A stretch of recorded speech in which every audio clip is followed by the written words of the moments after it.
শনিবার রাতে চাঁদের হাট বসে হোয়াইট হাউস করেসপন্ডেন্টস ডিনারে।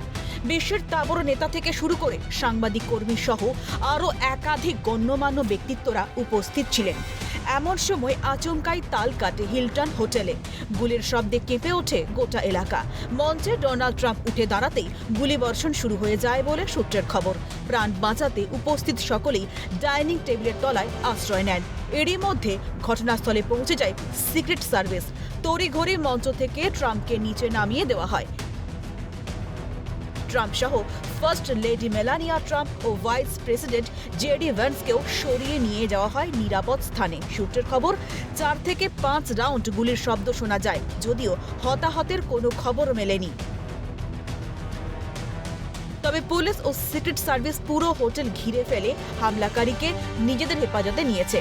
এই ঘটনার পর সোশ্যাল মিডিয়ায় নিরাপত্তা বাহিনীকে ধন্যবাদ জানিয়েছেন ডোনাল্ড ট্রাম্প। ওয়াশিংটনে ভয়াবহ সন্ধ্যা কেটেছে। সিক্রেট সার্ভিস ও পুলিশ দারুণ কাজ করেছে। দ্রুত ও সাহসিকতার সঙ্গে পদক্ষেপ করায় সবই ঠিক আছে, বার্তা ট্রাম্পের। অন্যদিকে এই ঘটনার কথা জানতে পেরেই এক স্যান্ডেলে বার্তা দেন প্রধানমন্ত্রী নরেন্দ্র মোদী। ওয়াশিংটন ডিসির একটি হোটেলে সম্প্রতি ঘটে যাওয়া নিরাপত্তা সংক্রান্ত ঘটনার পর ট্রাম্প, ফার্স্ট লেডি ও উপরাষ্ট্রপতি যে নিরাপদ ও অক্ষত আছেন তা জানতে পেরে আমি স্বস্তি পেয়েছি।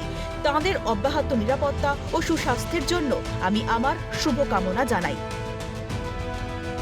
ওয়াশিংটন ডিসিতে হোয়াইট হাউস করেসপন্ডেন্টস ডিনারে গোলাগুলির ঘটনায় হামলাকারীর সঙ্গে ইরানের কোনো সম্পর্ক নেই বলেই জানিয়েছেন মার্কিন প্রেসিডেন্ট।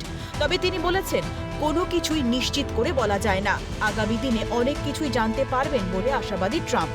বর্তমানে এফবিআই ও সিক্রেট সার্ভিস হামলার নেপথ্যে থাকা হামলাকারী ব্যক্তির পরিচয় এবং উদ্দেশ্য খতিয়ে দেখছে।